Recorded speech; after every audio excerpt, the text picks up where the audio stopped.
everybody. Welcome to this very special edition of Our Kids Play Hockey. We have a great guest for you today. It's a really special episode. He is the NHL's most tenured referee. He has reffed more regular season games, more playoff games, and more Stanley Cup finals than anybody else. It is, of course, the famous Kerry Fraser.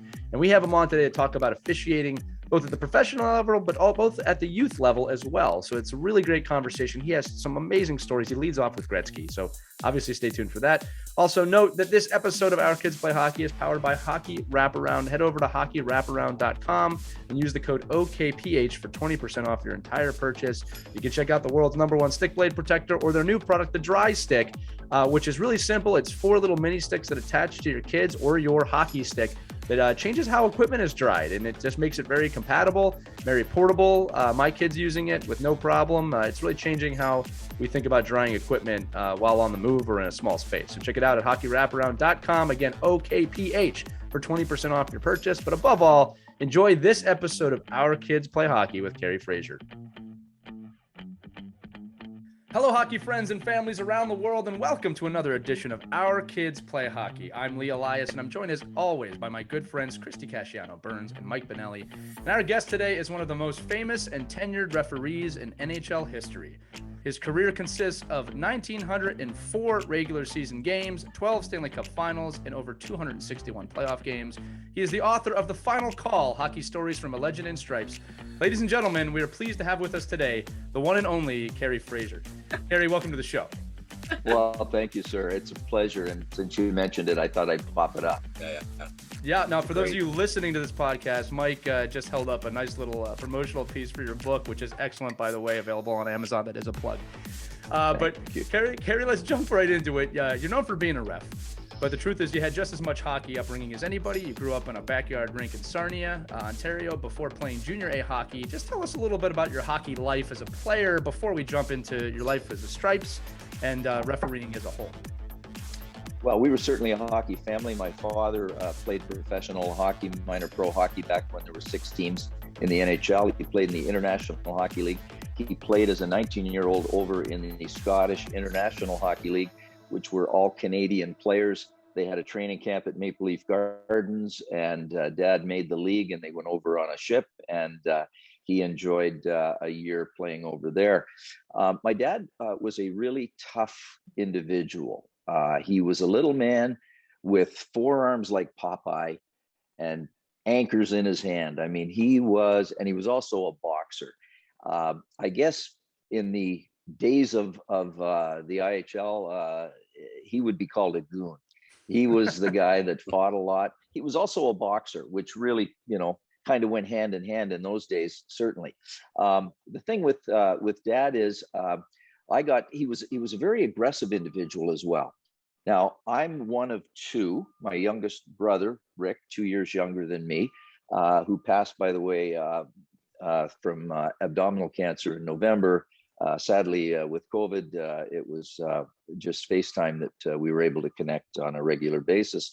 Rick was a terrific player. He was drafted by the Chicago Blackhawks and the Indianapolis Racers. He played in the World Hockey and then became a firefighter back in our hometown of Sarnia.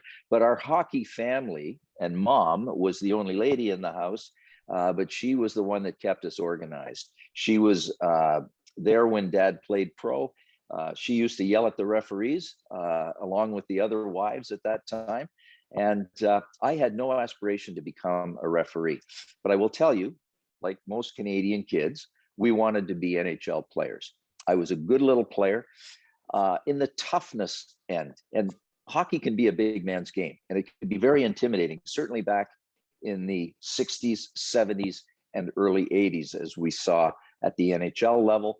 Everything else was the same all the way down to the junior level in Canada, certainly, and even lower than that. I played 3 years of AAA midget for my dad. My dad taught me how to take care of myself, to protect myself, to fight when I was about 12 years old. He taught me in the kitchen. Being the boxer he was, got me to get my hands up.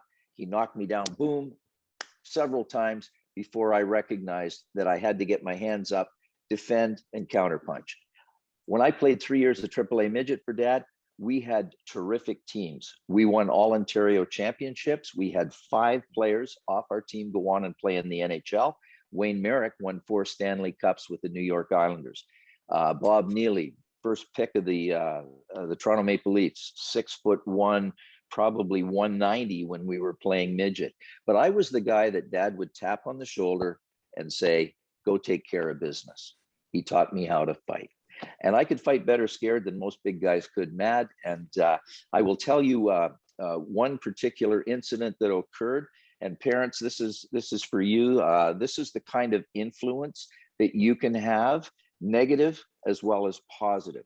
I'm going to look at this as a negative situation in the sense that we were playing in a Silver Blade tournament. It was the aftermath of Silver Stick. We were in the final game against a team from Michigan. Big dirty defenseman on this team was sticking our players. He was nasty. My dad, being the disciplined coach, said, guys, don't take any penalties. Be disciplined, win the game, which we were up like by at least 5 goals with 5 minutes left to play. Game well in hand. Dad walked down the bench. He tapped me on the shoulder, said, go teach that big guy a lesson. He's a bully. I went out and I speed bagged him with both hands. I cut him over both eyes. I could fight better scared and they couldn't, Matt, as I mentioned. And we were thrown out of the game. Well, I'm in the dressing room getting undressed and our team came in. We won the championship. Everybody's excited and happy. And I heard this argument out in the hallway and I could hear my dad's voice. All of a sudden, the dressing room door opened. Dad slipped in. He locked the door. He came over to me, put his arm around me, and he said, listen, Kerry, I'm really proud of the way you taught that bully a lesson. He needed it. I said, while you took care of the son, I don't think you can beat his mother. She's out there waiting for you to come out of the dressing room. He said, we got to get you out of this dressing room somehow. I said, okay. He said, get dressed. You see that stick bag over there?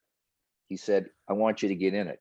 I was 5'7", 115 pounds. I got in the stick bag. Dad zipped it up, threw me over his shoulder, and carried me out past the lady as she was looking at all the faces of our players that walked by. That's what I'm talking about, parents, where while he gave me a toughness and a respect for the game and a work ethic, I took that to the junior A level. I fought every big guy on every team I played, and I established myself as a guy that showed up. Now, transitioning into refereeing, I still had that internal combustion engine that was ingrained in me from the time I was little. And it was from Dad, it was from the schoolyard, it was from my participation in all different sports, and it wasn't going to serve me well as a referee in the National Hockey League. I had to recognize, and it happened in the very first game I had with Wayne Gretzky, and I showed him that night. I taught Wayne a lesson because he started diving on the very first shift, and I was going to make him pay for it. Well, at the end of that game, I had a reflection, if you will. I replayed every game that I ever did. I wanted to be the best that I could be, and I recognized that I had compromised my own personal integrity, the rules, by not calling penalties that happened on Wayne because I became emotionally involved. I searched even deeper and found inside me, I had the little man syndrome. I had chip on my shoulder, and it served me well as a little player, but it was going to absolutely cause me to fail as a referee.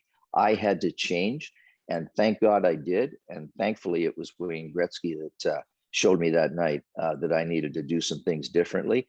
I apologized to Wayne for not calling penalties on him. He actually thanked me at the end of the game for calling a penalty on him with less than a minute or a minute and a half left in a game against Bobby Clark and the Broad Street Bullies, Philadelphia Flyers in that game.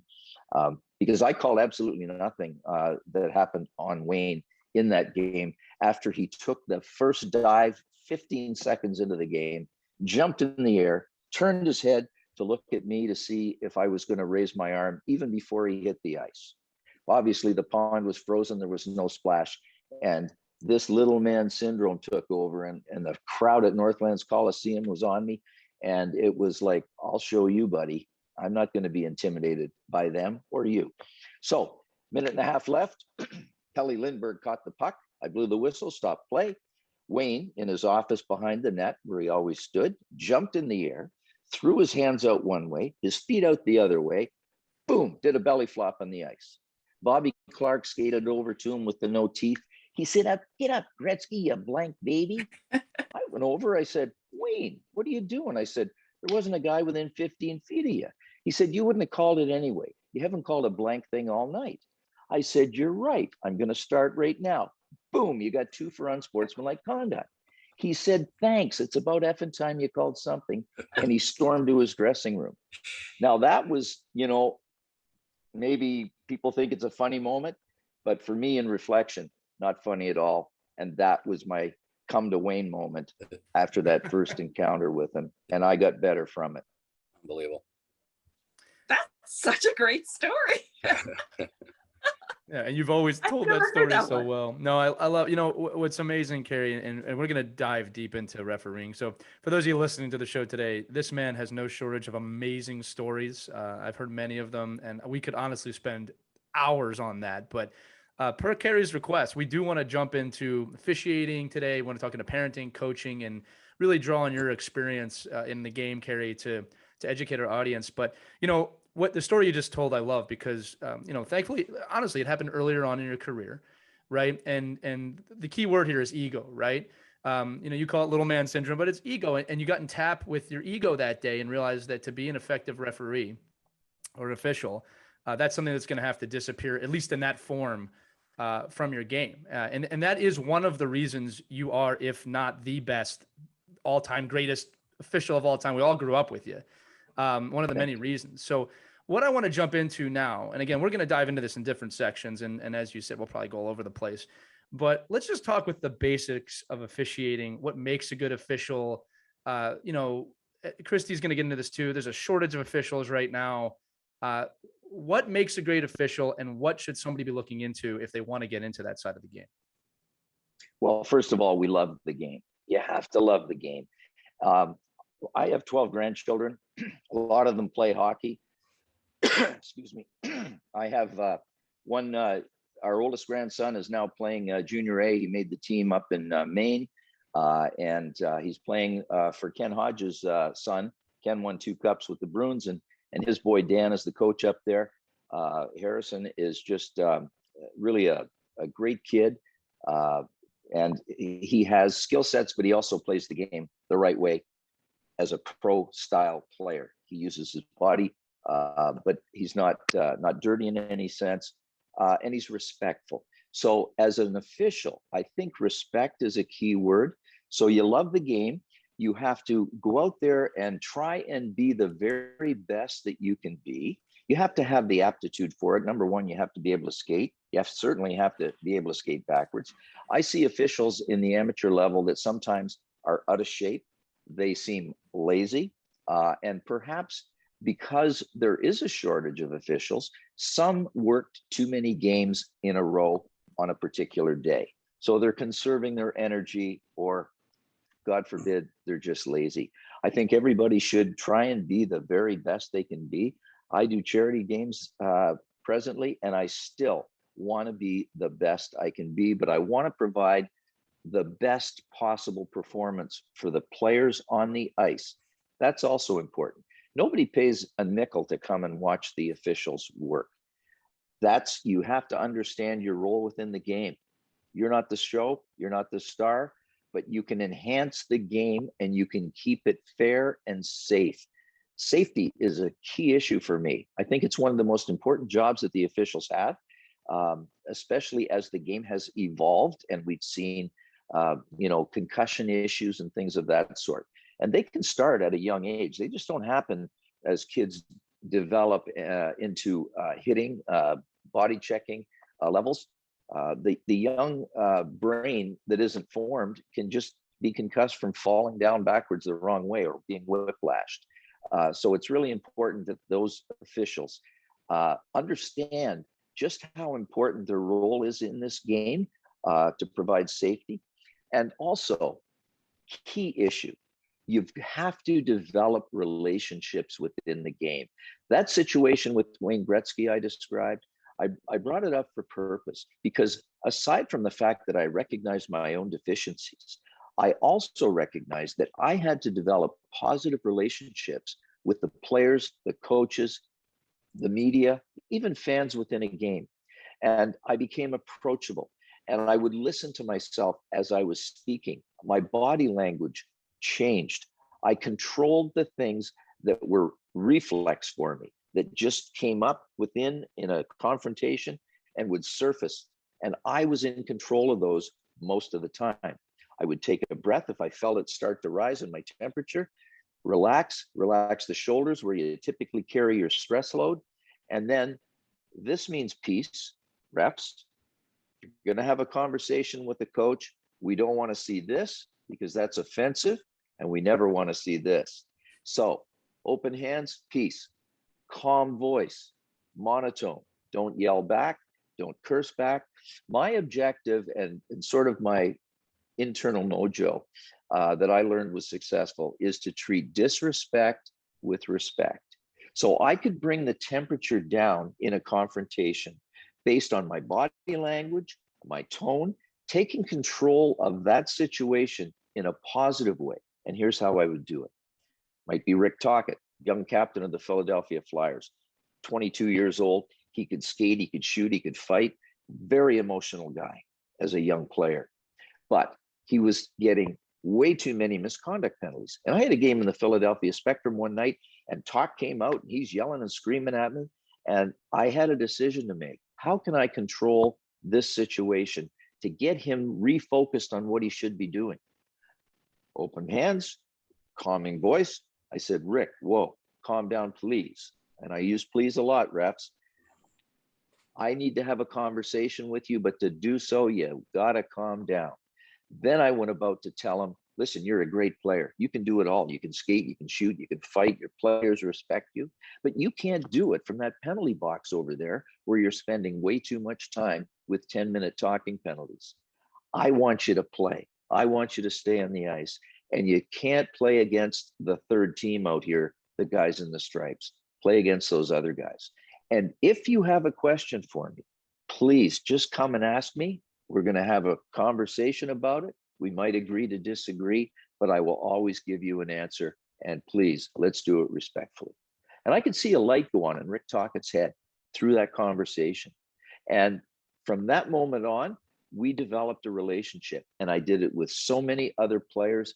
My phone today is a speed dial of some of the greatest players that the game has ever known. We're still friends. We have golf relationships. We do charity events together. And whenever I meet guys, and I just did one at Dick's Arena, Dick's Hills in Long Island for Hockey Helps, a 24-hour hockey marathon. I was with Adam Graves, Patty LaFontaine, Stefan Matteau, Benoit Hogue, Colton Orr, and Brian Mullen. And it's like a reunion. And you know what? I'd much rather have it that way, reps, than walking into arena and have players or coaches or parents, fans say, oh no, not this guy again. So work on developing productive relationships. But you're dealing with so many different personalities. I can't imagine that your philosophy is one size fits all. I would think that you would have to cater it depending on the personality you're dealing with. Is that true? What a fantastic question. Excuse me. Allergies. It's allergies, folks. No COVID coming through here. I got 3 vaccines. But anyway, that's a great question. And the official has to be bigger than the environment that he's in. It's an emotional game. Get it, understand it. Talking to coaches. The best way to do it is to set the table early.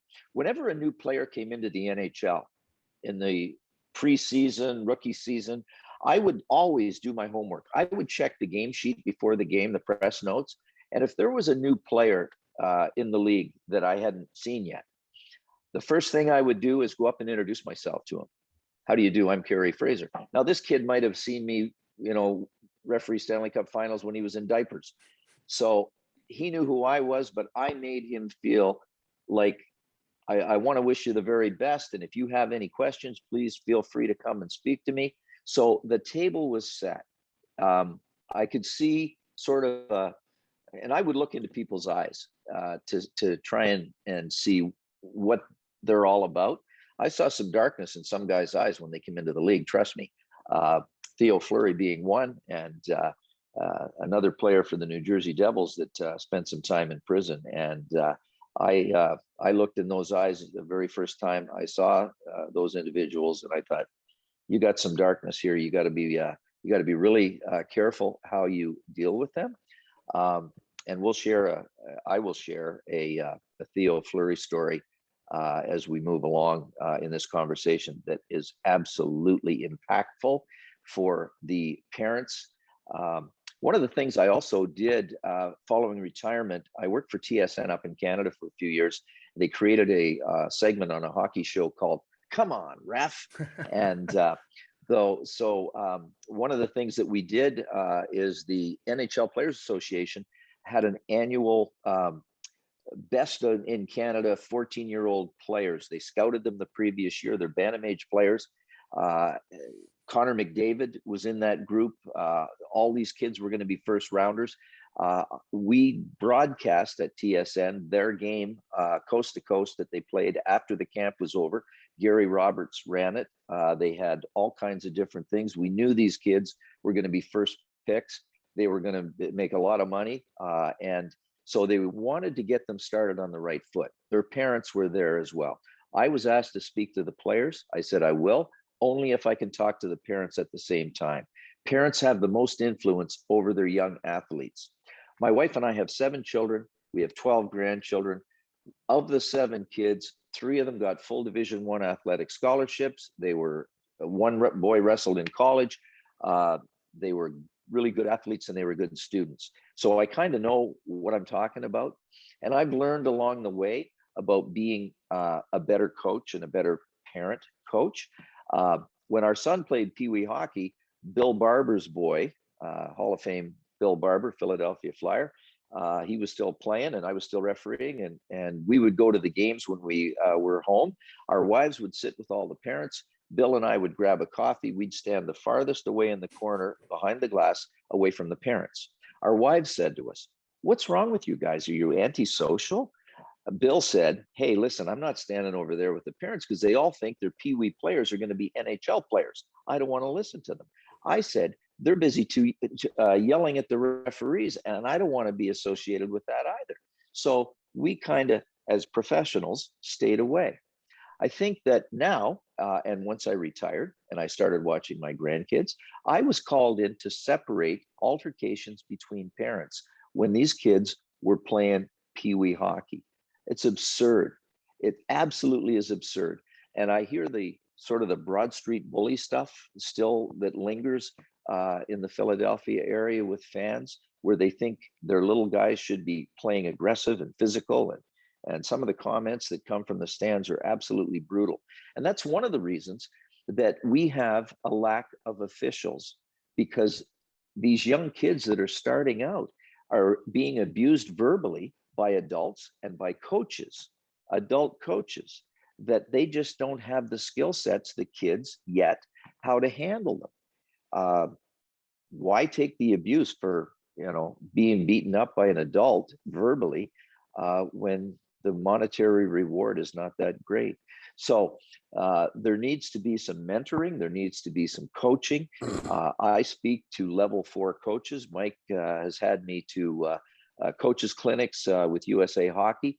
And I think that when everybody understands each other's role within the game and how we can work together and cooperate and make it better, because the game is for the kids. That's what we're talking about here at this level now. Not everybody's going to play in the National Hockey League, God no, but everybody can be developed as a good citizen through sport, learning how to be a good teammate. There's all kinds of social skills that have been developed, and my children enjoyed the benefit of it, playing, through to high school and then into college at a very high level. So I think that that's what we're looking at. And now, as a parent and a grandparent, I can be proud of the fact that our children are great parents themselves. They are really good citizens in the community. And that started, when they were young. And I give my wife all the credit in the world for that end of it. Yeah. Yeah, you're right. The verbal haranguing of refs in the stands by parents is just ridiculous. It's driving refs out. And they're not just aging out, but a lot of the refs are just hanging up the whistle because they don't want the abuse anymore. So what advice would you give to parents when they start to lose it in the stands because they don't like a call that was made? I'd say do the same thing that I did when I had the confrontation with Wayne Gretzky. Yeah. Listen to yourself. Listen to yourself. It's a game for the kids. Let them play. Let them have fun. The other thing that is inappropriate is the drive from the game home afterwards. They might be complaining about the lack of ice time the kid got, complaining about the coach. This is transferred. I can tell you, when I had a coach in the NHL, and there were a few of them that were overboard, over the top, it filtered from the coach to the players. One of the most disciplined teams and one of the best dynasties I ever saw were the New York Islanders when they won 4 cups. The guy behind the bench, Al Arbor, was amazingly calm. He was disciplined. If he yelled at me, I knew I must have made a mistake because he very seldom yelled. There were other guys like Mark Crawford, emotional guy, yelled all the time. I had a major confrontation with Crow in his first year as a coach in the NHL. It was 1995, the strike-shortened year. Players went on strike, and it was towards the end of the season. He was coaching the Quebec Nordiques. Peter Forsberg was a rookie on that team. They had a great team. They moved to Colorado the next year and won the Stanley Cup. They were that good. But Crow was just constantly yelling and screaming at the officials, and it upset and rattled his players.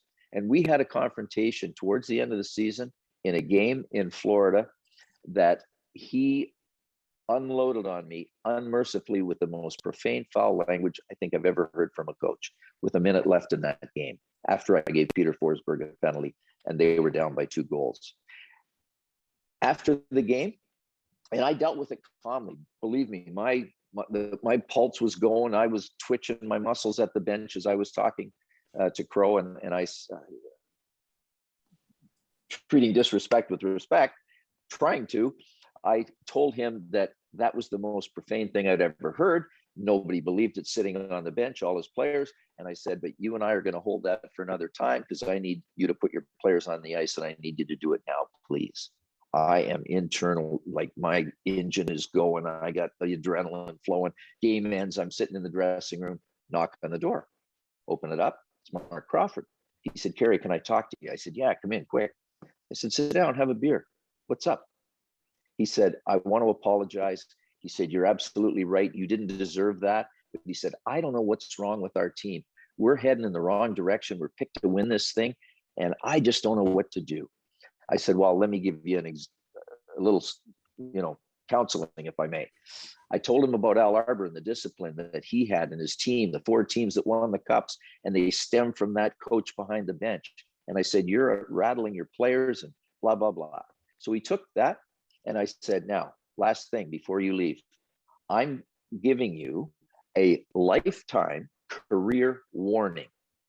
That means that if you ever yell at me again in a game, and coaches out there, you probably wait for that referee to say one more word out of you and you're going to get it. Well, I issued Mark Crawford, a career lifetime warning, one time, all time, in that dressing room after the game. He accepted it. We shook hands on it. We had another beer on it. And it was 1 year later in Anaheim, and the Colorado Avalanche were about the same time of the year. Claude Lemieux had joined the Avs, and Adam Foote broke a stick over a guy's leg in the late stages of a 1-goal game in Anaheim. And I heard Mark Crawford from 85 feet away as I was going to the penalty bench to assess the slashing penalty, hear his squeaky voice. And he said, Kerry, what the? That's all he got out was the. And I wheeled, boom, bench penalty. Career warning, right? So Crow just dropped his head. He knew. Claude Lemieux came to me, said, Kerry, look at the score, the time. Just give us 1 penalty. Don't give us 2. I said, you go tell Crow, Florida. He said, Florida? What'd you talk about? We're in Anaheim. I said, you tell him Florida. He knows all about it. So I'm not trying to suggest that I have to be a hard ass, but the referees need to set a standard. They, if that line is drawn and it's in sand, and we've seen it too many times in the playoffs where there are different rules applied at certain times of a game, and we use a different rule book in the playoffs versus the regular season. These guys and these young kids are trying their best. And you know what? Every player makes mistakes. Every coach makes mistakes. And these officials are making mistakes. And sometimes when I watch my grandkids, I cringe when I see some of the mistakes that they're making relative to body checks and safety issues. I go into a dressing room after a game and I introduce myself, and I ask them if I can have a word with them. I'm positive in my dialogue with them, and I give them a couple of tips. I think that that's where we have to settle this, is that we're all in this game together. I would go to the coaches before the game. I would shake their hand. I'd introduce myself. It was the first time I saw them or whenever, how many times I saw them. And I'd say, Coach, you listen, if you have any kind of issue that you can't send through your captain, depending on the age of the players, I'm just ask me to come over. We'll have a quick conversation. It'll be quick, and you may disagree with me, but I'll be here for you. Let's work together tonight. Make sense? Yeah, I mean, I think you've hit on, it's like a therapy session, but I think we've hit on so many things, for coaches and officials to understand. I think one of the confluences here too is that we have less officials and we're playing more games.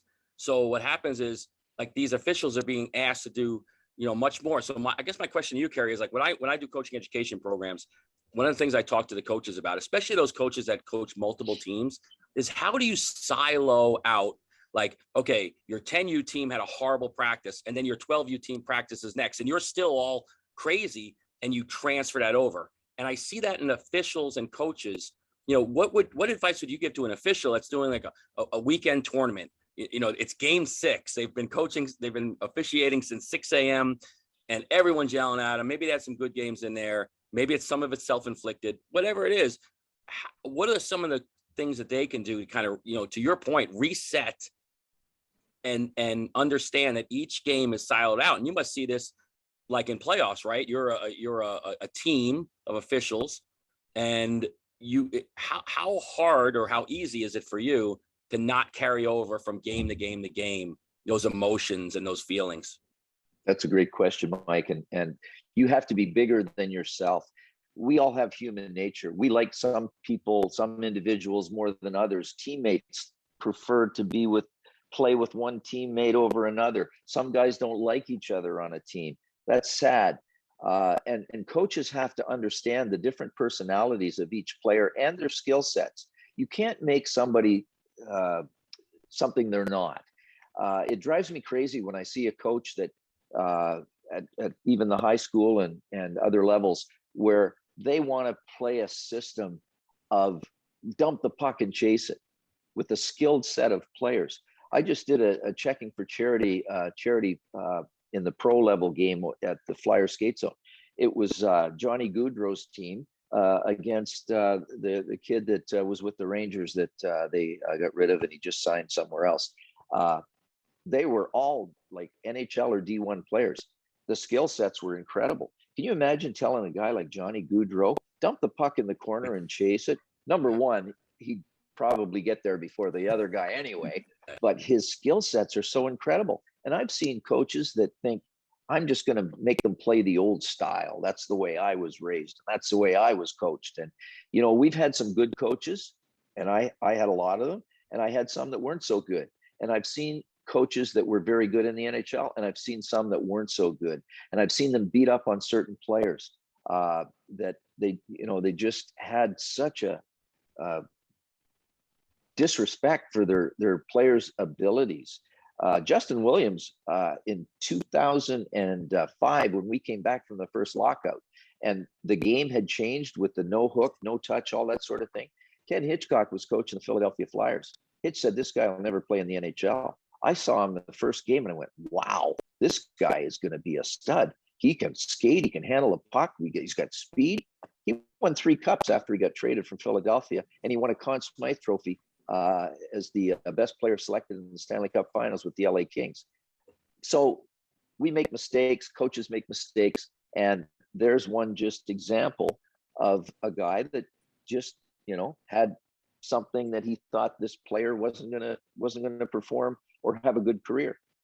They traded him for a fighter to Chicago, and the rest is history. All right. Kerry, I grew up in the Philadelphia. I'm in the Philadelphia area, and I always rue the day that they moved Justin Williams, because you could see it immediately after that lockout. And you get a one more in Carolina. I mean, the guy had an amazing career, great human being. Yeah. Kerry, I want to tell you a quick story too, because we're going to move into parenting a little bit here. So very quick, just build up to this. I've played at a high level, I've coached at a high level, and now I'm helping coach an 8U team. So very new territory for me, right? But one of the things that I always did throughout my entire career in hockey was I subscribed to the philosophy that no one play win or loses you a game. It might look like it does, but it's the entirety of the game that really is what I focus on, right? And officiating comes into that. So you talked about that show, Come On Ref. I mean, you've been the subject of that show a few times, some pretty big moments in NHL history, but my attitude was always that, refs have the right to make a bad call once in a while too. It's never one thing, right? So after every game, except for a couple, I'll admit that now, I would always shake the referee's hands. Sometimes I'd force myself to do it out of respect, because they're on the ice for me too. You embody, by the way, every single reason to do that. But I would always do that. Now, where's this story heading? One of my proudest moments in hockey ever. I got a text from the head coach of my 8U team, and he said, did you know that your son is going up to the opposing team coaches and the guest referees and shaking their hand after every game? And I said, no. But, I had mentioned to him to do that, but I hadn't seen it. And then last night I was at one of his games and I saw him do it again. And it's not about the goals for me. It's not about the assists. Don't get me wrong. Those are awesome. I'm not telling any parents that you should not be proud if your kid has a great game. That is what I was most proud of, is my son, without me even prompting him, is going up to these people and saying, hey, great game. I'm writing notes on what you said. Love the game, respect, standards, right? That was the most proud moment for me as his father, right? And really, and I've won championships, man. It's up there with, right? We're not doing enough as parents, and I'm not trying to pat myself on the back. It's my son that's doing it. We are not doing enough as parents to respect the position of officials. Probably the wrong, especially like you said in the Philadelphia area, maybe the wrong standards for our kids. We all grew up loving the Flyers here, but that era is long gone, right? What is it that parents, from your point of view, need to hear when it comes to officiating and really creating young men and women for life? More of what you just said. That is an amazing story. And when I talked about the example and the parents being, the best role models, or have the most influence, they can be the worst role models as well. And I'll tell you an equal story, a flip side of that one. I had a game in Madison Square Garden years ago, and the first level at MSG, it's just below board level. There's a metal concourse, and then the seats began from there until they've renovated. And end of the period, and the Zamboni door swings open, and I see this guy, father, with his young son, probably maybe 8-9 years old, I would estimate. And this father is yelling at me, Fraser, you suck. And the facial expressions and just angry spew. And I looked at the little kid, and he's emulating his dad. Fraser, you suck. Now, I couldn't pass on the moment. Yeah. And because you know what, there were so many times that I became the morality police when I refereed games. I said to the rink attendant, roll that door back, please. He rolled the door back. Now I'm looking up at this guy and his son. And I said, look at you. I said, what an awful example you're setting for this little man of yours. He's emulating everything that you're doing and showing such disrespect for someone in authority. If you don't like the way I work, that's okay. You're entitled to that. But don't be teaching your son that sort of disrespect. And you know what? The light went on again. I saw it. He recognized it. And, even for a New Yorker, he didn't tell me to go, F myself. So I guess I won the conversation and the battle that night. I had many opportunities to do that sort of thing and even address fans after the game. And that was the premise for my book, because I would go into I was fairly recognizable. I had no helmet on, and people knew who I was when we walked into an establishment. Nice hair to eat. Yeah. Well, I didn't want to go there, but Still I has need a cut right now. I got to get her cut. But I'd see people staring at me, and and I always sat with my back to the wall, but I'd survey the room, and I'd walk over and I would extend my hand. This handshake means a lot. Introduce myself, and I would say, "Do you have a question about the game tonight?"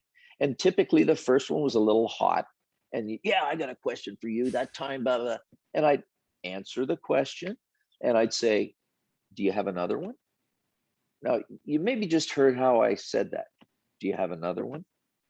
Not, and what else? Do you have another one? Yeah. As a matter of fact, I do. When you were talking to, Gretzky, or you were talking to Sather or whatever, what were you guys talking about?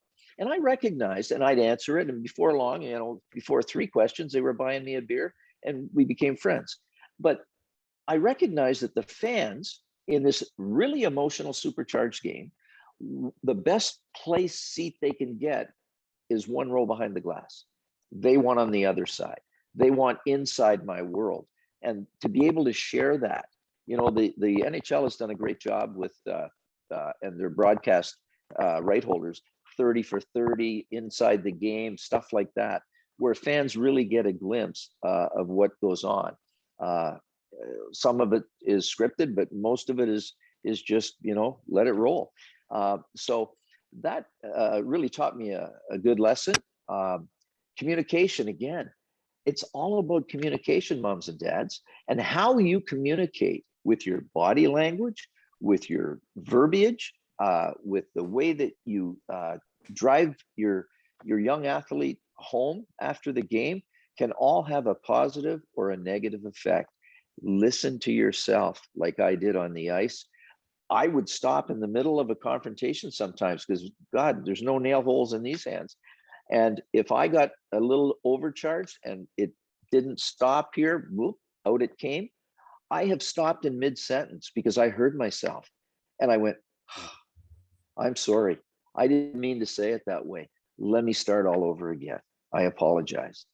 So there's nothing wrong with saying you're sorry. You're going to make mistakes, but just, I encourage you to listen to yourself, have your own game plan as a parent, no differently than the coach. What is your game plan? What is your objective? What do you want to create here? Are you looking for an NHL player? Good luck with that. Maybe you got one, but I can tell you, there's always somebody better. And head up to Canada and you'll see, kids that I was 15 months old when I started skating. Not years, months. Wow. I would go to my dad's pro hockey practices, and the trainer would put on my skates, and I'd go out before the players came out. So I grew up on skates. I'm just suggesting that what you need to create are really good young people, citizens. Bullying, I don't go for at all. Never did. And that, as a player, I told you how I took care of that. And on the ice, from a morality perspective, I've had players trash talk another guy. I had 2 guys come to me with tears, one rolling down his cheeks, the other with tears in his eyes. The tears in the eye guy was Theo Fleury. The rolling down the cheek was Claude Lemieux. And they were trash talked, and it affected them. It hurt them personally. And I took charge of that situation in a very unique way, forcing the player, asking first to apologize to the individual for what they said. And this was at a stoppage of play in the Claude Lemieux situation. And it was at the start of the next period for the Theo Fleury, Tyson Nash situation. And before we end this, please let me share with you the Theo Fleury, Tyson Nash story, because it is powerful and it is incredible for parents, fans to understand where this thing went. Yeah, Let's hear it. Yeah, let's jump into it now. But before we do, look, I think it's recommended reading for all parents, not necessarily kids, to read Theo Fleury's book, Playing with Fire. It is a very heavy book, but it is an important book for all parents to read. I highly recommend that as much as I recommend your book, sir. But yeah, let's jump into the Theo Fleury story right now. I don't like to swear, so I'm going to paraphrase. This is coming from Theo Fleury in my book, The Fury of Fleury, Calgary Flames. That's Theo autographed that, by the way. And he said, Kerry, thanks for including me in your book, Hatchet Buried, November 2011.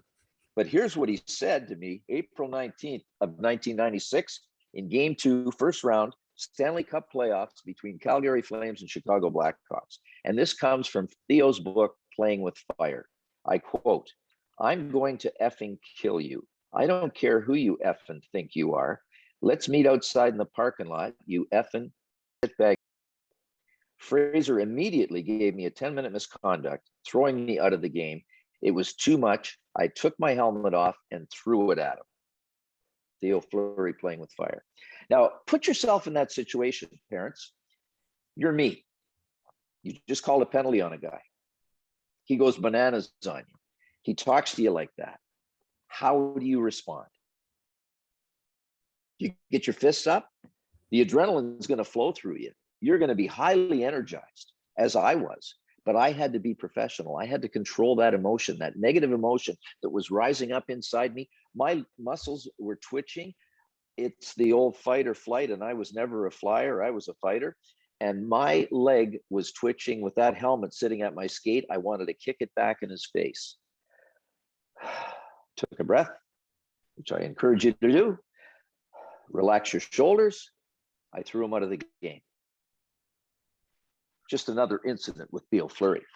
And we know now what Theo was all about and the difficulties he had in his young life as a tremendous player in Canada at the junior A level with a coach that was a pedophile.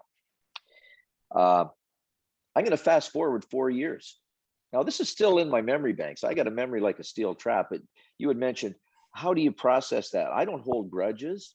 I certainly know who's the problem on the ice from what they've shown me over the course of their career. That would just be silly if I didn't. And I watch certain players more closely, but I don't hold grudges. So 4 years later, fast forward, and it is December 20th of 2000. Theo Fleury had signed an $8 million free agency contract with the New York Rangers, but he didn't start the season. They put him in the substance abuse program the NHL has. He comes back. The St. Louis Blues and coached by Joel Quenneville are playing that night at Madison Square Garden, Theo's first game back. And Tyson Nash, second-year pro with the St. Louis Blues, trash-talking guy, wore a loose helmet, shaggy hair. If he got touched, he'd flip his head back, flip the helmet off, and he'd drop penalties.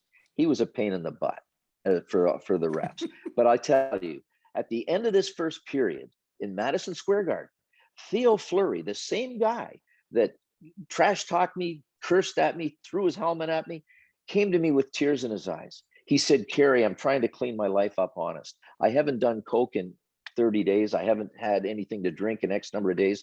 I'm trying to clean my life up honest. Don't let him talk to me like that." Now, human nature, parents, fans, how are you going to feel if you're me in this situation? Are you going to say, "Looks good on you"? Remember, like 4 years ago back in Chicago, what you said, what you did? But instead, I saw a wounded human being in front of me, like one of my kids. I wanted to take his pain away. And quickly, I said, "Theo, if I can get Tyson Nash back here at the start of the next period, right here between the two benches on the red line, and he gives you a sincere apology, will you accept it like a man?" He said, "Yes, I will." I followed with, "If I get him here, promise you won't break your stick over his head." He said, "I promise." I went right past my referee's room into the visiting coach's room to Joel Quenneville, who's a great guy. I said, "Joel, this is what Tyson Nash, your guy, said to Theo Fleury." Joel rolled his eyes. He said, "You want me to tell him to take his gear off?" He thought I was going to throw him out of the game. I said, "How about an apology, It certainly should be good for Theo, and it probably might not even hurt your guy. He said, great idea. He ran out of the room into his players' dressing room. I'm standing with Theo at the red line between the two benches for the start of the next period. Out come the St. Louis Blues out of the Zamboni entrance, and Tyson looks like he's going to do a skate by. I flagged him over. I said, Tyson, do you have something to say to this man? Tyson was affected by this. His lip was quivering. He looked Theo right in the eyes. He said, Theo, I am sincerely sorry. I went way below the line, and I apologize for what I said. And I wish you all the best in everything you have ahead of you. He tapped him on the shin pad. I went, Theo, you good with that? He said, I'm good with that. I said, boys, shake hands. Let's play. The game ended. Tyson Nash did what he normally does. He got Brown to jump him in the third period. He got extra penalty minutes. St. Louis Blues win the game. Now, I'm going to fast forward 10 more years to when I retire. And I finish my last game, and I have to sit down, and I've got to write this thing. And Theo's book came out.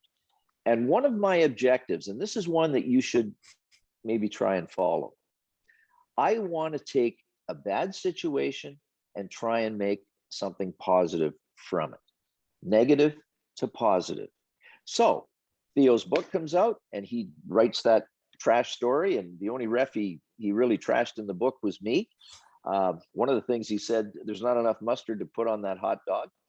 And so I wanted to take this situation in his book, and I wanted to bring it to a positive resolution.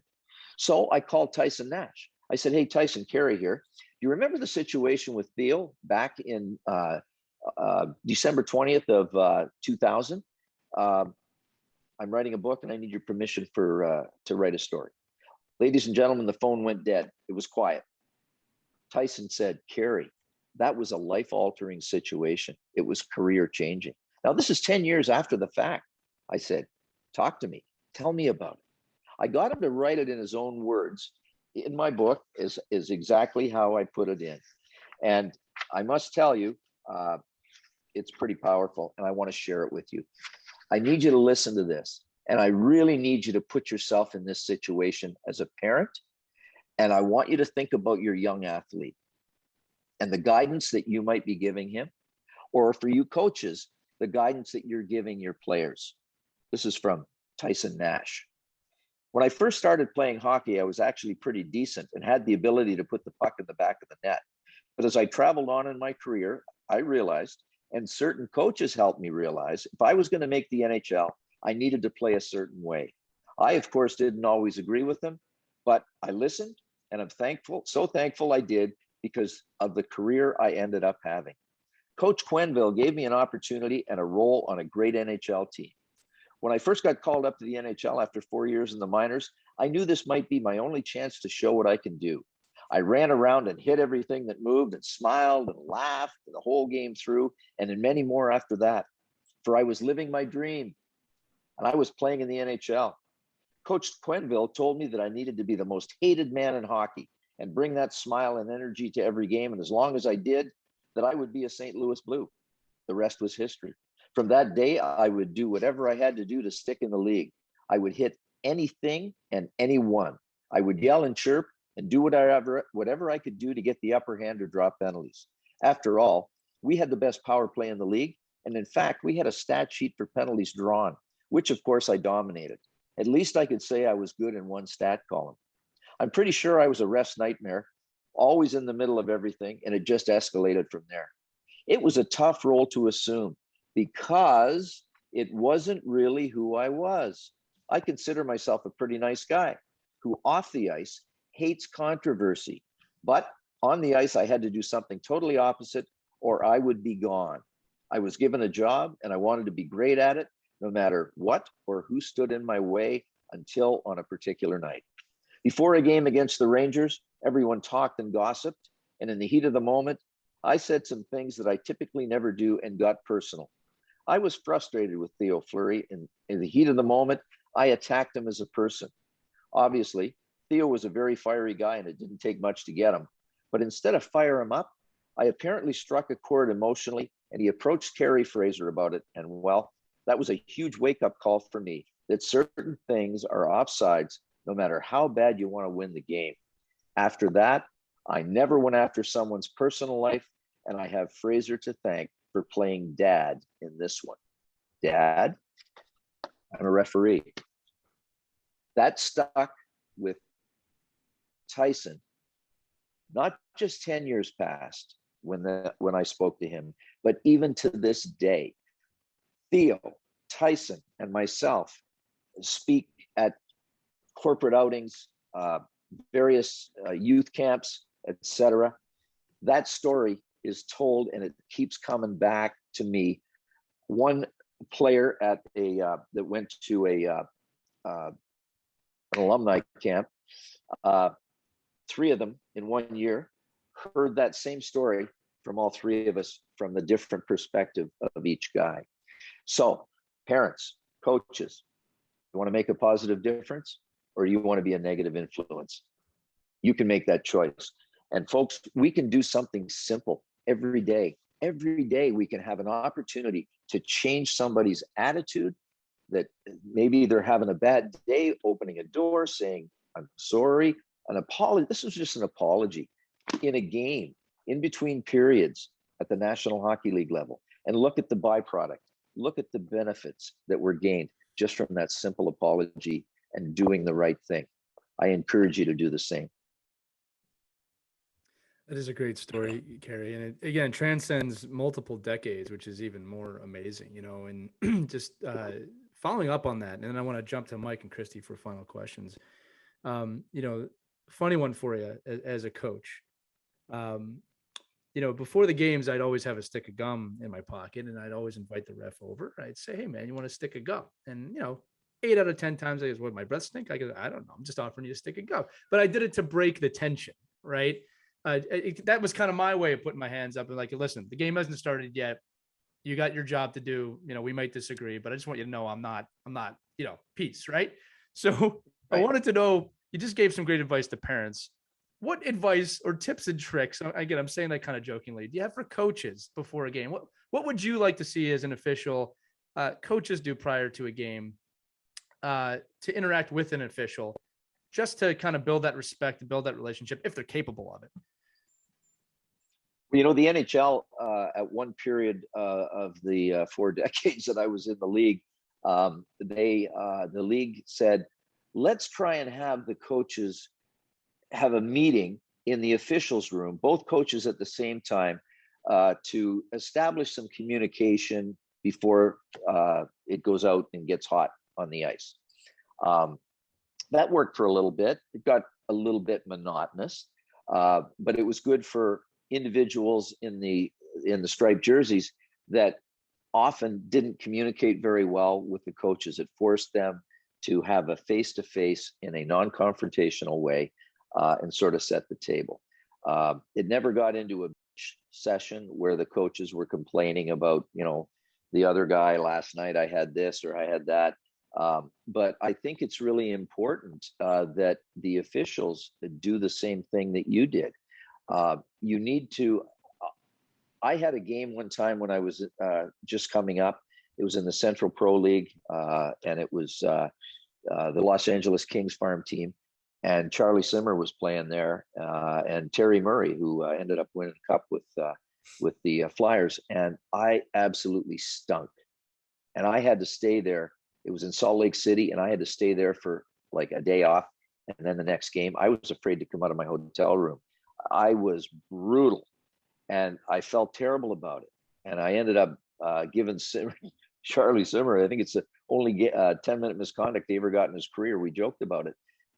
So Jack Tex Evans, really a big, tough former Chicago Blackhawk and NHL player in the original 6, was the coach there. And before that game, I walked over to his coach's room. I knocked on the door. He opened the door. I said, Mr. Evans, I want to apologize for my performance a night ago. I said, I was absolutely brutal. I'm going to give you the very best I've got to give tonight. And just want you to, I wanted him to know that I wasn't arrogant. I was brutal, and I admitted it, and I apologized for it. And now tonight, you're going to see a different performance. I'm going to give you the very best both teams that I've got to give. So I think personalities, we all have different personalities. And that's another buzzword. Parents, you have a different personality as well. So that how you manage your personality is really important. Think about your objective. Every opportunity is and situation is an opportunity to score a goal for good or to put one up for the bad side. And I recognize that throughout my career, after some challenges and some tribulations, and making sure that I kept things in check that weren't positive or productive in the environment and in the situation that I was in that moment. Every situation is different. You might have to, you might be accosted on the street in this crazy world that we live in today. A handshake might not do it for you. You've got to defend yourself, perhaps, if diplomacy won't work. And I encourage diplomacy all the time because you never know. But that's where you have to be bigger and think more of the end game. What do you want to accomplish? What is your objective? What is your goal? And I think if you think that through in the moment, think it quickly, make that quick decision like I did with Theo Fleury on the ice, that I'm not here to pay you back, man. I'm here to help you. I want to be a positive influence for you in this moment of time when you're in trouble. Yeah. Make sense? Total sense. You know, Brian Murray was a coach of the Washington Capitals, and Murray in '82, he was getting bench penalties. He was so emotional. He'd stand on the bench, he'd flap his arms. He had, God rest Brian's soul, I love him. But he had that funny lisp. He sounded like Daffy Duck when he talked. And one game in the Cap Center, he was standing up, screaming and flapping his arms and spitting and yelling at me. And he got more bench penalties than any other coach in the league at the time. And I thought, you know what? I got to go over there and find out what this guy is thinking. Like, I got to see if we can do something beyond a bench penalty. So I went over and he's up on the bench. Jesus, Harry, what you doing? And I put the hands up and I went, Brian, please. I said, calm down, get off the bench. I'd love to have a conversation with you, but you got to calm down, man. Boom. He came right down to my level, my voice inflection. I said, now you may not agree with what I'm going to tell you, but this is the reason I did or didn't make the call. He thought for a second. He went, well, you're right about one thing, Kerry. I don't agree with what you said, but thanks for coming over and talking to me. Well, in his post-game media conference, he brought up, this is the first time that a referee ever came to the bench and explained something to me, whether we agree or disagree. At least that's all I ever wanted to know, was to get an answer. There were times when you'd have to send, and the rule book says, Mike can attest to this, that any messages have to be sent through the captain. I always found that the captain never delivered the message that I gave him. It never happened. I wonder why. So I would prefer, no, yeah, exactly. So I would prefer to communicate directly with you, coach, because then you're going to get the message. Now, when I put myself in that position at the bench, I better control the temperature. I better control myself, because just like with Mark Crawford, me putting myself at that bench, there was no way I would give him, any coach, a bench penalty when I'm there. I've got to eat whatever it is or get away quickly. So I think that the communication and refs is really important. Control it, make it quick, be respectful, treat disrespect with respect, and you'll bring that temperature down. Even if you have to say, coach, whoa, please, that's not appropriate. Can we have a conversation? Solicit their cooperation and then have that convo. You may not agree with me, but this is it, and let's move on. You have dumbfounded Mike and Christy. They haven't said anything. I thought I put you guys to sleep. I'm just excited about. I got like a million notes here on sound bites I'm taking from this podcast. But I think, you know, Kerry, I think ultimately what we all talk about, right, is that if you want good officials in the game, you've got to be a good person Right. to the officials. Why would you drive away the good people that are giving us the opportunity to play?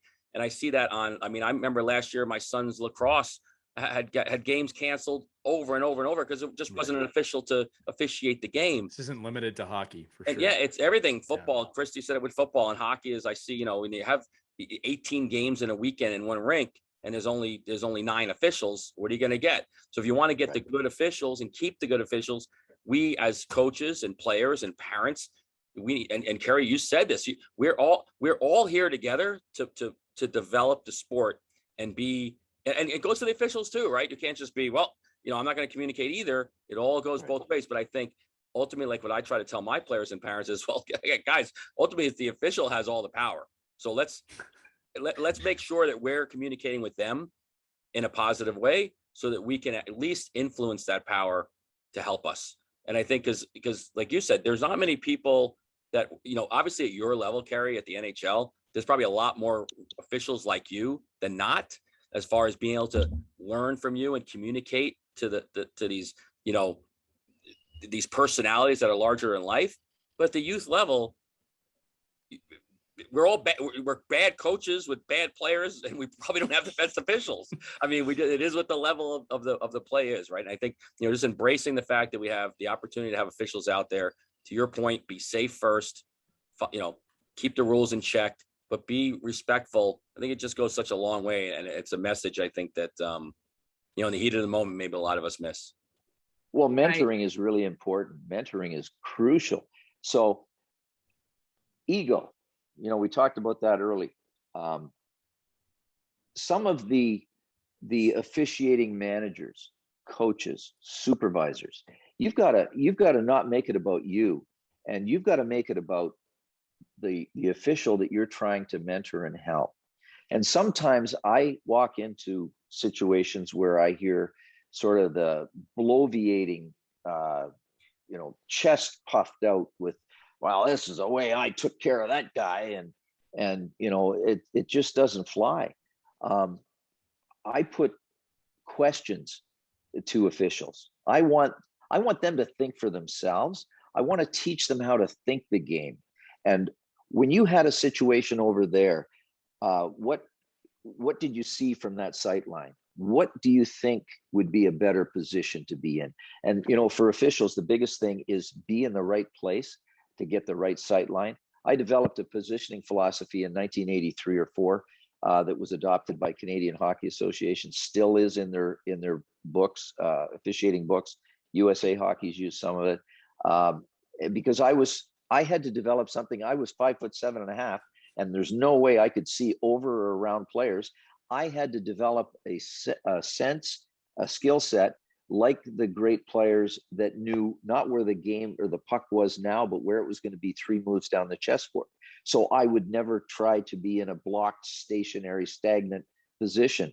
And that's what drives me crazy when I see players work, or officials that work lazy, not just at amateur level, but at the NHL level. And they replay obviously shows that they couldn't have seen it properly because they didn't move in advance of the play. They're not seeing the ice like Gretzky did, like Mario Lemieux did, like Sidney Crosby does. That development of a skill set that you can actually develop. I know I did, and I kind of knew the game pretty well as a player. But boy, as an official, you gotta change. Players attack the puck. Officials retreat from the puck. I was curious about that, Kerry, because you're so masterful at that. And I know we have a lot of up and coming refs listening right now. So how do you develop? It's almost like you have a sixth sense, because you want to give players enough room to play. You don't want to get in their way, but you also have to be in that position where you can accurately make that call. So, I mean, how do you get there? Yeah, great question. And I learned it and developed it watching a video of Wayne Gretzky in 1983. And Wayne was approaching a D-man from the neutral zone just before the blue line. Those two guys in the camera, D-man and Wayne with the puck on his stick, and he's looking straight ahead at the D-man.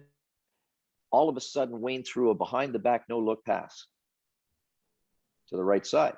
Yuri Curry streaking into camera frame, full speed, never broke stride, boom, tape to tape pass. I went, how did Wayne Gretzky know that Jari Kurri was going to be in that place at that moment without a look?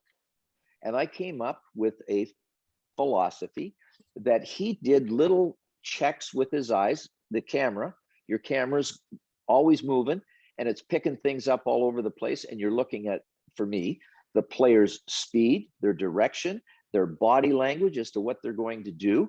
And I would be able to determine that in the moment, the player with the puck might not be in a foul position. Nobody's around him within X number of feet. But in 3 clicks of my camera frame, I know that that guy moving at that speed and that direction on the pursuit is going to be there, and I need to now refocus, and boom, I look at that. So I saw the game ahead of when it was going to be played. I could be on the goal line with one referee with a great Edmonton Oilers team with all those future Hall of Famers on the power play. Paul Coffey would get the puck behind the net. I would be as deep as the deepest forechecker is where I would be on that power play. They would put Mess or Gretz at the blue line. At the far end would be Glenn Anderson, and then Gretz would usually float into the middle. So here's what happened.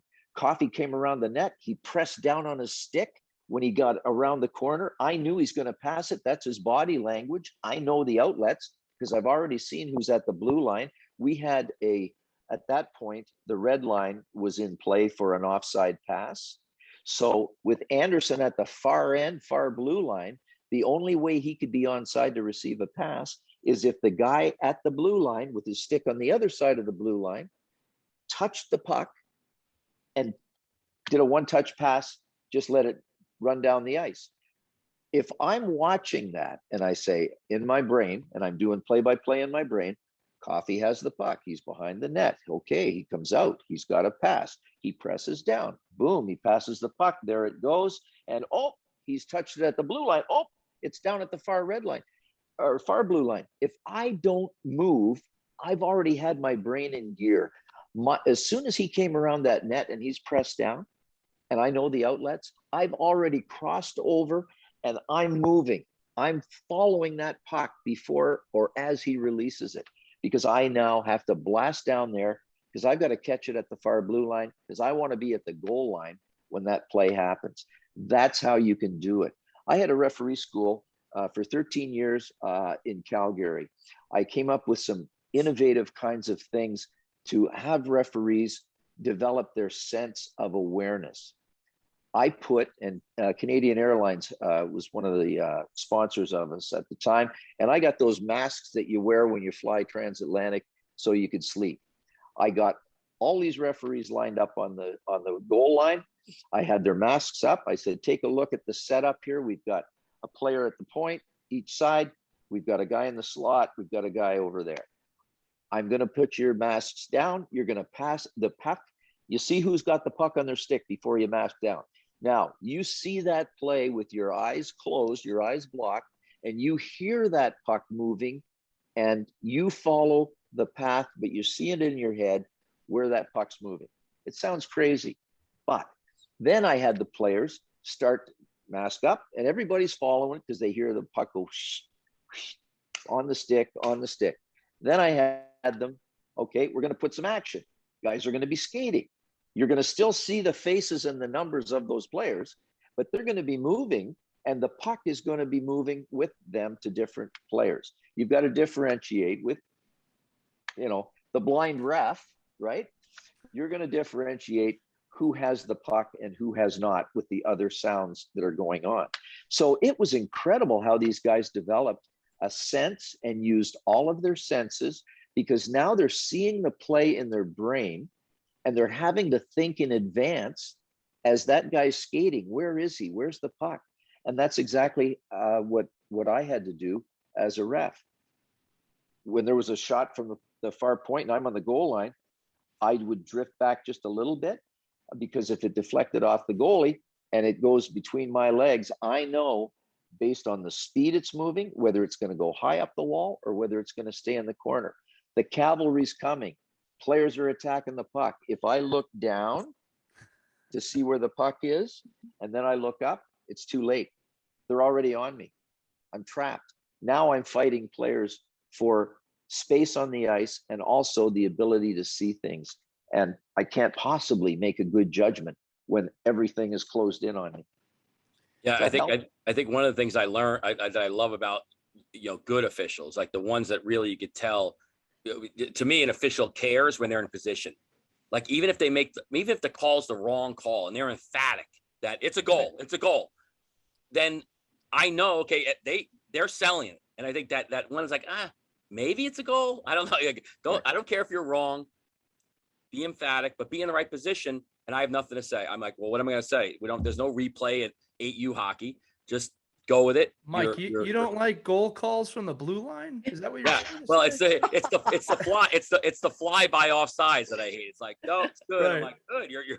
Right. I don't know where you are. So, but I think that to Kerry's point though, that says so much about even a bad official that's in good positions, at least is showing effort and is working their butt off to be in the right position. If they make the wrong call, they make the wrong call. I've had officials come to me and say, well, I know that was offsides. I apologize. I made the wrong call. But the line change you made on that last shift, that was brutal too. What were you thinking? Like, why'd you put that centerman out there against that centerman? That's the wrong play. So I think that's where that communication, that talking back and forth, the ability to, have confidence as an official. But to Kerry's point, you can't build confidence in young kids if you don't have good mentors. If you don't have somebody that says, listen, Michael, my 14-year-old, I'm going to have your back. I'm going to make sure I introduce you to the coaches. I'm going to tell them how long you've been refereeing, where your status is, why you're here, because you love being out here and you want to help their kids. And I think that lowers the tone. And a referee is going to be like, it's almost like when you have, a trainee at a store or just, hey, this person's here, working with me today. Just know that they're new and they're trying their hardest and they know the rules, but we're going to work together. All of that kind of stuff at the beginning kind of sets the table and it gives you an opportunity to have success. And I love that. I love the ability to say, have good mentors, communicate, be approachable. And I think that the biggest part really, and Kerry, your success obviously just exudes because of your personality and your ability to say, okay, I'm Kerry Fraser. I can do whatever the heck I want here, so I'm going to officiate like it's my first game and I'm going to officiate like it's my job to give you my best. And I love that. Well, we want to get it right. And I'll tell you, try to give you a real quick analogy because it just doesn't happen at the amateur level, the lowest levels. And we went into the 2-referee system and guys moved up really quickly. They wanted to fit, they wanted to be recognized. And so the thing that used to drive me nuts is if I'm 10, 15 feet away from a play and I see something and I shake my head no, and I hear a whistle from 100 feet away, it used to drive me nuts. And the players were, driven nuts as well. Anyway, we had a situation happen in a game in Colorado, and St. Louis Blues were playing, and I always do my homework beforehand. I got the game sheets, and I see that there was a player for St. Louis that was on the bubble, meaning if he got an instigator penalty, instead of just 2 and 10 and 5, he would get a game misconduct because he had accumulated X number of instigator penalties, and he would be automatically suspended for 1 game. So my young referee partner, who happened to be a French kid, I said before as we go out, listen, if there's a fight and this guy's involved, let's make sure if it's an instigation penalty considered, he's got to earn it. We don't want to give him a soft touch here. He's got to earn it. Let's be sure. Okay. So we go out with less than 2 minutes, 30 seconds left in the first period. A fight breaks out. A secondary fight breaks out almost simultaneously with it. I've got the first fight because I'm down low. The second fight involved this guy that was on the bubble for St. Louis. We confer after peace is restored, and my referee partner said, that guy there, he's got a instigator penalty. I said, that's the guy. Are you sure? Oh yeah. I say, but I can't do 2 things at once. But I, out of the corner of my eye, I just kind of saw the, it looked more spontaneous to me. We go into the dressing room. So, I give him a, 2-minute for instigation, a game misconduct, and 5 for fighting. The other guy gets 5 for fighting. It didn't sit right with me. We go into the dressing room and I said, would you show me what the guy did? Like the two combatants. He said, well, one guy pushed this guy and the other guy pushed that guy back, and they push.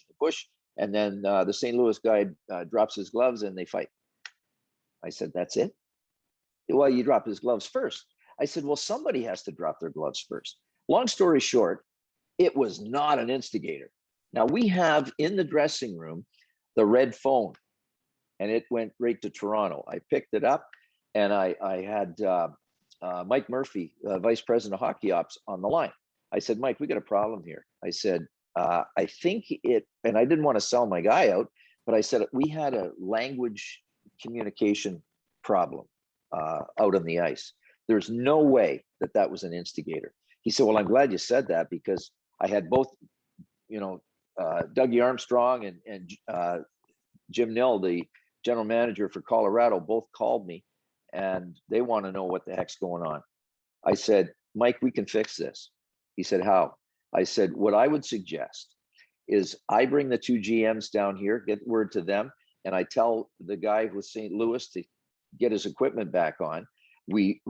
Thank God they didn't score on the 2-minute power play. There was 30 seconds ticked off it.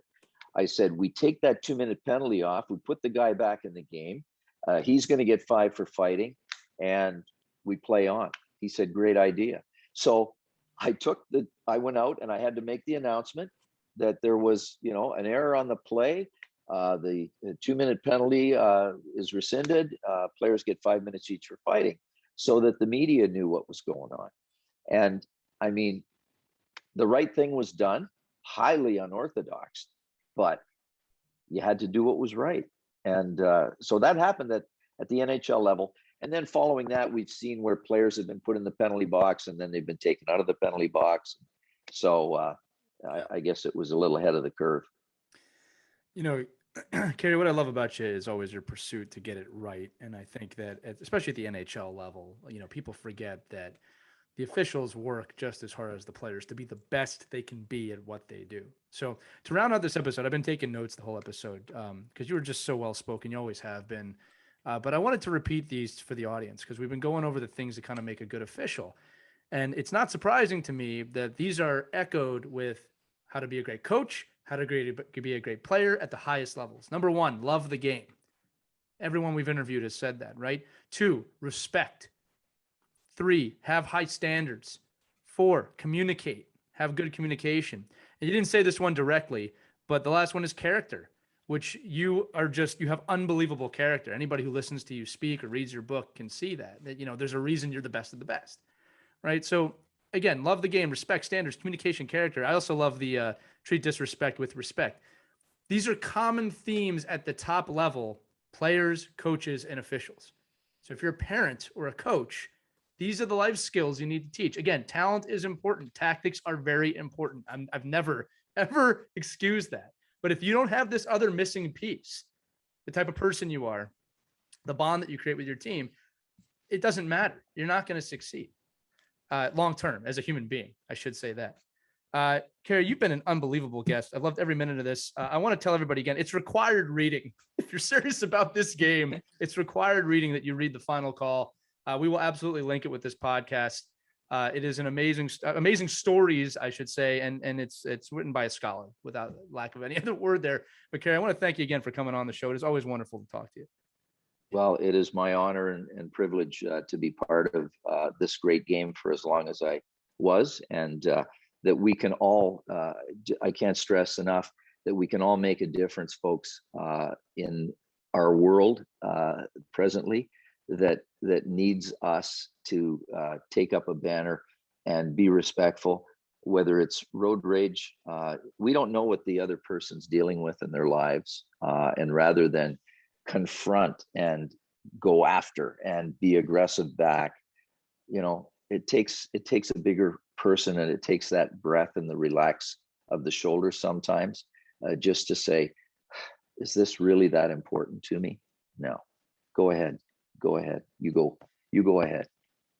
So thanks for all that you guys do in the education and of players, of coaches, and fans/parents.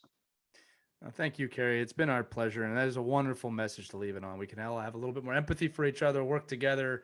We're in this human race together. It's not a race, really, right? It's just a species. So exactly. That's going to do it for this edition of Our Kids Play Hockey. For Christy Casciano, Burns, Mike Benelli, and Kerry Fraser, I want to thank you for listening to this episode. Remember, you can hear all of our episodes at ourkidsplayhockey.com or basically wherever podcasts can be heard. We're everywhere. Thanks so much. Have a great day. Enjoy your hockey, and we'll see you next time.